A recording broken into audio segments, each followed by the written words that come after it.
അൻവർ മാധ്യമങ്ങളെ കാണുകയാണ് തത്സമയം. അതിൻ്റെ ദിവസങ്ങൾ കഴിഞ്ഞു പോകുന്നു. മൊത്തമായുണ്ടായ വിഷയം പിണറായി സത്തിനെതിരെ പോരാട്ടം നടത്തി ജനങ്ങളിലേക്ക് ഇറങ്ങി വന്ന എന്നെ സ്വീകരിക്കുകയും സഹായിക്കുകയും ആ രാഷ്ട്രീയത്തോടൊപ്പം നിൽക്കുകയും ചെയ്യേണ്ട UDF നേതൃത്വത്തിലെ ചില വ്യക്തികൾ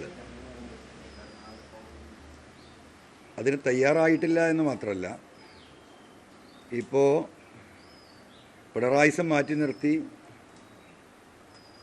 മറ്റു ചില ഗൂഢശക്തികളുടെ താല്പര്യം സംരക്ഷിച്ച് അൻവറിനെ പരാജയപ്പെടുത്തുക എന്ന മുദ്രാവാക്യം ഉയർത്തിപ്പിടിച്ച് ഇപ്പോഴും പോവുകയാണ്. അതിലൊരു വിട്ടുവീഴ്ചയുണ്ടായിട്ടില്ല.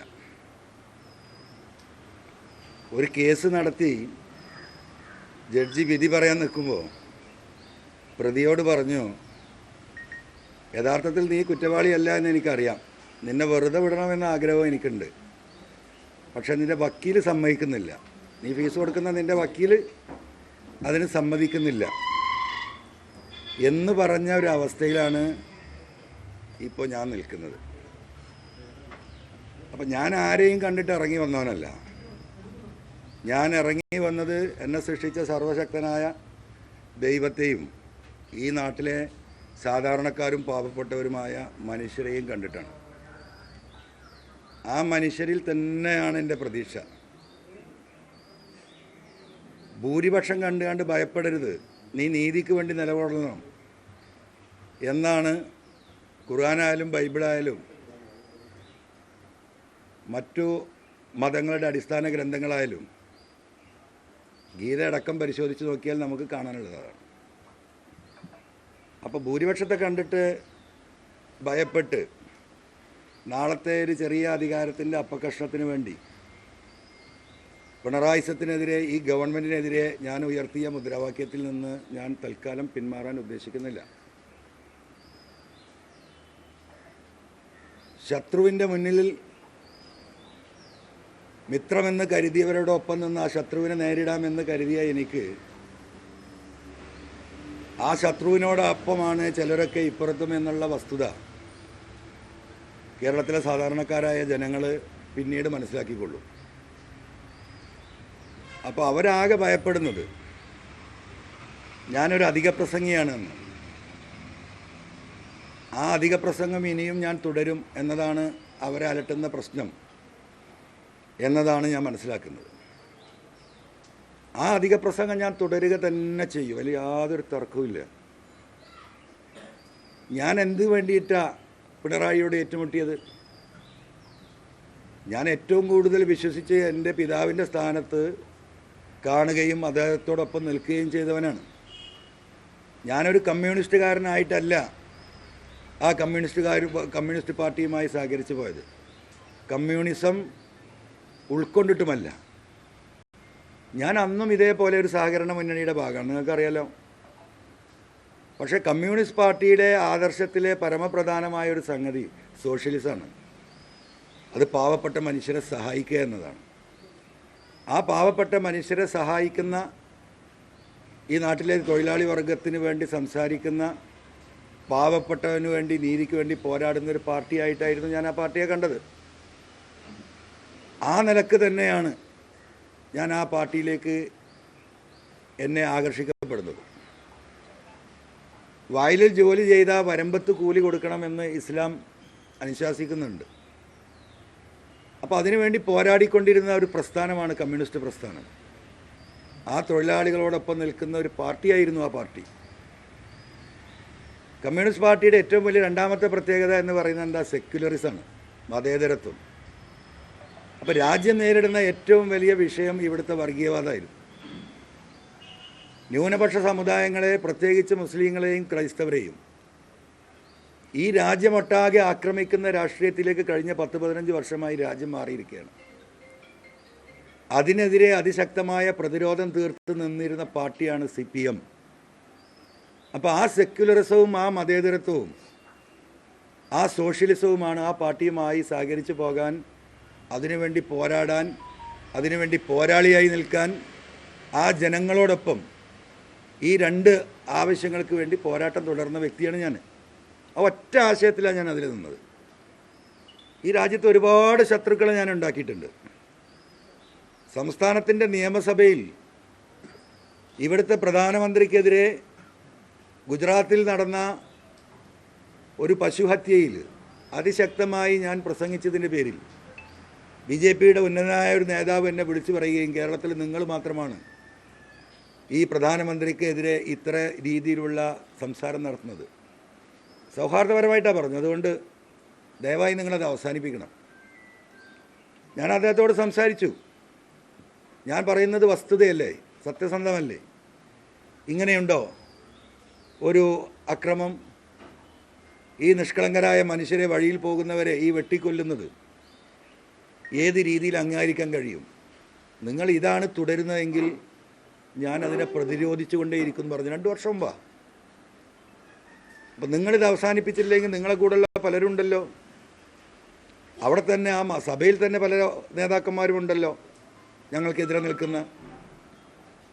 അവിടെ CPMൻ്റെയോ UDFൻ്റെയോ ഒരു MLA പോലും ഇങ്ങനെ സംസാരിക്കുന്നില്ലല്ലോ. പിന്നെ നിങ്ങൾക്ക് മാത്രം എന്താ ഇത്ര പൊള്ളൽ? അങ്ങനെ ചോദ്യം. സൗഹൃദ സംഭാഷണം അവസാനം ഞങ്ങൾ തമ്മിൽ തെറ്റി. അപ്പോൾ പറഞ്ഞു നിങ്ങൾ അനുഭവിക്കുന്നു. ഞാൻ അനുഭവിക്കാൻ തയ്യാറാണെന്ന് പറഞ്ഞു. നിങ്ങൾക്കറിയാം 2 വർഷം മുമ്പ് നിരന്തരമായി ED എന്നെ വിളിച്ചുകൊണ്ടിരുന്നത്. ഒരുപാട് പീഡനങ്ങൾ ഞാൻ അനുഭവിച്ചിട്ടുണ്ട് ആ ഭാഗത്തുനിന്ന്. ഇന്നും ആ പോരാട്ടം തുടരുകയാണ്. അപ്പോൾ ഞാൻ ആ സെക്യുലർ നിലപാടിൻ്റെ ഭാഗമായി നിന്ന ഒരു പാർട്ടി പിന്നീട് ഞാൻ കാണുന്നത് ഒളിഞ്ഞും തെളിഞ്ഞും ഈ 2 സമുദായത്തെയും പല രീതിയിൽ ആക്രമിക്കപ്പെടുകയും ഭിന്നിപ്പിക്കുകയും ചെയ്യുന്ന വെറും ജാതി മത രാഷ്ട്രീയത്തിലേക്ക് CPM കഴിഞ്ഞ കുറച്ച് കാലങ്ങളായിട്ട് വഴിമാറി സഞ്ചരിക്കുകയാണ്. പല ഘട്ടത്തിലും ഞാനത് സൂചിപ്പിച്ചു. മലപ്പുറം ജില്ലയിലെ ഒരു വിഭാഗത്തെ, മുസ്ലിം വിഭാഗത്തെ ഏകപക്ഷീയമായിട്ട് പോലീസ് വേട്ടയാടുന്ന കാഴ്ച നമ്മൾ കണ്ടു. പല ഘട്ടങ്ങളിൽ ഞാനിത് പറഞ്ഞു. ഇത് അനീതിയാണ്, ഇതിലൊരു അടിസ്ഥാനവുമില്ല. സുജിത് ദാസ് എന്ന് പറയുന്ന ജില്ലാ പോലീസ് സൂപ്രണ്ട് കേരളം കണ്ട ഏറ്റവും വലിയ, അല്ലെങ്കിൽ ഇന്ത്യ കണ്ട ഏറ്റവും വലിയ RSSകാരൻ്റെ ഭാഗമാണ്. അദ്ദേഹത്തെ ആ കസേരയിൽ ഇരുത്തിക്കൊണ്ട് ഈ അനീതി നടപ്പിലാക്കരുത്. മലപ്പുറം ജില്ല എന്ന് പറയുന്നത് കേരളത്തിലെ ഏറ്റവും വലിയ ജില്ല, 60 ലക്ഷത്തോളം ആളുകൾ താമസിക്കുന്ന ജില്ലയാണ്. അതിൽ 75% മുസ്ലിം കമ്മ്യൂണിറ്റിയാണ്. അതിലെ നിരവധിയായ ചെറുപ്പക്കാരെ അടിസ്ഥാനമില്ലാത്ത ഒട്ടനവധി കേസുകളിൽ കുടുക്കി FIRൻ്റെ എണ്ണം വർദ്ധിപ്പിച്ചുകൊണ്ടിരിക്കുകയാണ്. പത്രക്കാരായ നിങ്ങൾക്കും അത് പരിശോധിച്ചാൽ കാണാൻ കഴിയും. ഒരു വർഷത്തിൽ 10,000 12,000 FIRകൾ രജിസ്റ്റർ ചെയ്യപ്പെട്ട മലപ്പുറം ജില്ല അത് 30,000 40,000 45,000 ഉയർത്തിയത് ഈ സുജിത് ദാസാണ്. അതിൻ്റെ ഭാഗമായിട്ട് ലക്ഷക്കണക്കിന് ചെറുപ്പക്കാർക്ക് പാസ്പോർട്ട് എടുക്കാൻ യാതൊരു നിവൃത്തിയില്ല. പാസ്പോർട്ട് എടുത്ത് വിദേശത്ത് പോയി ഒരു മാസത്തെ ലീവിന് വന്ന് പാസ്പോർട്ട് പുതുക്കി പോകാൻ ആഗ്രഹിക്കുന്ന ഒരാളുകൾക്കും പാസ്പോർട്ട് പുതുക്കി പോകാൻ കഴിയുന്നില്ല. പല കുടുംബങ്ങളും കടം വാങ്ങി വിദേശത്തേക്ക് പോയവരാണ്. ആ കടം പോലും വീട്ടാൻ കഴിയാതെ അവരൊക്കെ ജപ്തിയിലായി, പലരുടെയും വീടുകൾ പോയി. നിരവധി തവണ ഞാൻ പറഞ്ഞു ഇടപെടണം, പക്ഷെ ഒരു ഇടപെടലുണ്ടായില്ല എന്ന് മാത്രമല്ല അത് പ്രോത്സാഹിക്കപ്പെട്ടുകൊണ്ടേയിരുന്നു. അതിനെ ഞാൻ ചോദ്യം ചെയ്തു. നിങ്ങൾക്കറിയോ, കേരളത്തിൽ 2019 പ്രളയത്തിന് ശേഷം കേരളത്തിലെ 44 പുഴകളിലും മണലും മണ്ണും വന്ന് അടിഞ്ഞു കയറിയിരിക്കുകയാണ്. ഇപ്പോൾ ചാലിയാർ പുഴ വെള്ളത്തിലാണ്. ഏത് സമയം 4 മഴ പെയ്താൽ വെള്ളപ്പൊക്കമാണ്. പുഴയുടെ താഴ്ചയുടെ നിലവാരത്തിൽ നിന്ന് 2 മീറ്ററും 3 മീറ്ററും ഈ മണൽ വന്ന് അടിഞ്ഞിരിക്കുകയാണ്. ഈ വിഷയം നിയമസഭയിൽ ചർച്ച ചെയ്തു. ഗവൺമെൻറ് തീരുമാനമെടുത്തു ഈ മണലുകൾ മുഴുവൻ വാരി ഒഴിവാക്കാൻ. അത് വിൽപ്പന നടത്താനുള്ള അധികാരം പഞ്ചായത്തുകൾക്ക് കൊടുത്തു. നിങ്ങൾക്കറിയോ, ഇത് ഈ മേഖലയിൽ ഒറ്റ ചാലിയാർ പുഴ നിങ്ങൾ പരിശോധിച്ച് നോക്കിയാൽ 1000കണക്കിന് ചെറുപ്പക്കാർ ജീവിച്ചിരുന്ന മേഖലയാണ്. ഈ മണൽ വാരി ജീവിച്ചിരുന്നവരാണ്. ആ തീരുമാനമെടുത്തു എന്നല്ലാതെ ഒരു തരി മണൽ ഈ പുഴയിൽ നിന്ന് വാരാനുള്ള സംവിധാനത്തിലേക്ക് പിന്നീട് റവന്യൂ ഡിപ്പാർട്ട്മെൻറ്റോ ഗവൺമെൻറ്റോ പോയില്ല. റവന്യൂ മന്ത്രിയുമായിട്ടും ഗവൺമെൻറ്റുമായിട്ടും നിരന്തരം പാർട്ടി ലീഡർഷിപ്പുമായും 1000കണക്കിന് ചെറുപ്പക്കാർ ഇതുമായി ജീവിച്ചൊരു പട്ടിണിയിലാണ്. 4, 5, 10 തൊഴിലാളികൾ കൂടിയിട്ട് ഒരു പിക്കപ്പ്, ഒരു ടിപ്പർ, ചെറിയ ടിപ്പർ വാങ്ങും. 50,000 1 ലക്ഷമോ ഉണ്ടായി ഒരു 4, 5 ലക്ഷം രൂപ മുടക്ക് വരുന്ന വണ്ടിക്ക് 1 ലക്ഷം മുടക്കി ഈ 10 പാവപ്പെട്ട ചെറുപ്പക്കാർ 4 ലക്ഷമോ 5 ലക്ഷമോ ലോൺ എടുത്ത് ഈ വണ്ടി വാങ്ങി. അവർക്ക് അവരെ തൊഴിൽ നഷ്ടപ്പെട്ടു എന്ന് മാത്രമല്ല, അവരുടെ പലരുടെയും, എൻ്റെ വീടിൻ്റെ ചുറ്റും അന്വേഷിച്ചാൽ നമുക്കറിയാം എത്ര ആൾക്കാരുടെ വീട് പോയിട്ടുണ്ടെന്ന്. എന്താ വരാത്തത്? ഇവിടുത്തെ ക്രഷർ മുതലാളിമാർ, വൻകിട ക്രഷർ മുതലാളിമാരുടെ എംസാൻഡ് ഇവിടെ വിറ്റുപോകണം. അവരുമായിട്ടുള്ള ധാരണയാണ്, നെക്സസാണ്. ആ മുതലാളിമാർക്ക് വേണ്ടിയിട്ട് ഈ പ്രദേശത്തെ പാവപ്പെട്ടവരുടെ വയറ്റത്തടിച്ചപ്പോൾ ഞാനത് സംസാരിച്ചിട്ടുണ്ട്, നിയമസഭയിൽ പറഞ്ഞിട്ടുണ്ട്. ആ പാവപ്പെട്ടവർക്ക് ഞാൻ സംസാരിച്ചിട്ടുണ്ട്, ഇപ്പോഴും സംസാരിച്ചുകൊണ്ടിരിക്കുകയാണ്. അതാണ് ഞാൻ അധിക പ്രസംഗി. ആ പ്രസംഗം എനിക്ക് തുടരാതിരിക്കാൻ പറ്റുമോ? ഓരോ മേഖലയെടുത്ത് നിങ്ങൾ പരിശോധിക്കുക. ഈ വനമേഖല എന്താ സ്ഥിതി? ഇപ്പോൾ കാളികാവിൽ കടുവയെ പിടിക്കാൻ വെച്ച കൂട്ടിൽ പുലി കുടുങ്ങിയിരിക്കുകയാണ്. കടുവയെ കൊടുക്കാൻ വെച്ച കൂട്ടിൽ വേറെ ഏതൊരു പുലി വന്ന് കയറിയിരിക്കുന്നു. ഇന്ന് റിപ്പോർട്ട് ചെയ്തല്ലോ നിങ്ങൾ. ഇന്ന് പാലക്കാട് ജില്ലയിൽ ആന ചവിട്ടി കൊന്നിരിക്കുന്നു. നിരന്തരമായി ഗവൺമെൻറ്റിനോട് ഞാൻ പറഞ്ഞ വിഷയമാണ്.